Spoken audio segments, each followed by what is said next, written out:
Hey everybody, I wanted to do a short video and show you the remnants of my outdoor succulent garden.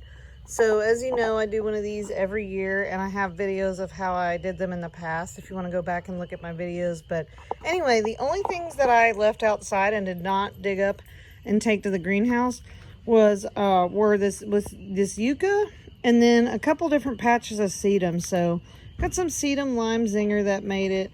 Got some of that, and then of course a couple of these are still more lime zinger. But the only reason you're seeing this flapjack here is because I had it in the house the whole winter, and it is in a death bloom, and it also did get knocked over. But I stuck it out here the other day because I was sick of having it in the house and my dog knocked it over. And the only reason I'm keeping it is because since it is still in its last stages, I think it's going to make some pups, and it's one of those Kalanchoe Fantastics, so I will wait and see if I have pups. And the really cool thing is, a couple nights ago it got down to 33 degrees, and I left this out here and just took a chance and it made it. So anyway, one of the things that I'm going to do this year, I'm starting to gear up to redo the garden. And last year I did lose a few things to overwatering, and this is a lot of pea gravel, river rocks, perlite, some chicken grit, and then the rest is potting soil. But it rained today and you can see that it's pretty wet, so this would honestly stay wet a little bit longer than I'd like. So what I'm going to do before I put some more stuff in it, I'm going to amend it again with a couple big bags of perlite that I have over here. And as you can see, it's also kind of mounded up, kind of off the ground. That way when it does rain, it kind of sinks down a little bit faster. And you know, living here in central Arkansas, we sometimes get days where it pours, and we've also been known to have 5 to 7 days of rain straight. And so I really need to account for that. But given all that and only losing a few plants last year, that's actually pretty good. But I think with the perlite, I think that'll be even better this year.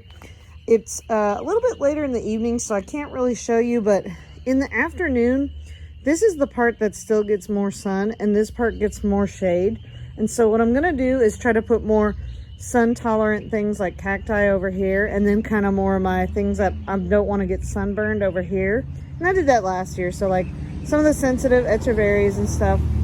And then the last thing I want to show you, I got a bunch of cold hardy opuntias. Some of them are rooted, some of them aren't, but I'm going to stick some of those in there.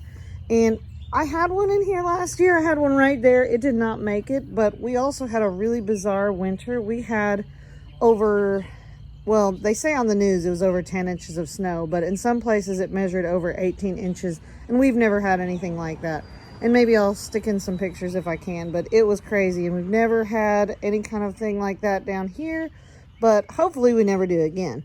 But I wanted to be prepared, and I really want to try to incorporate more cold hardy things in here, like agaves, mangaves, manfredas, things like that.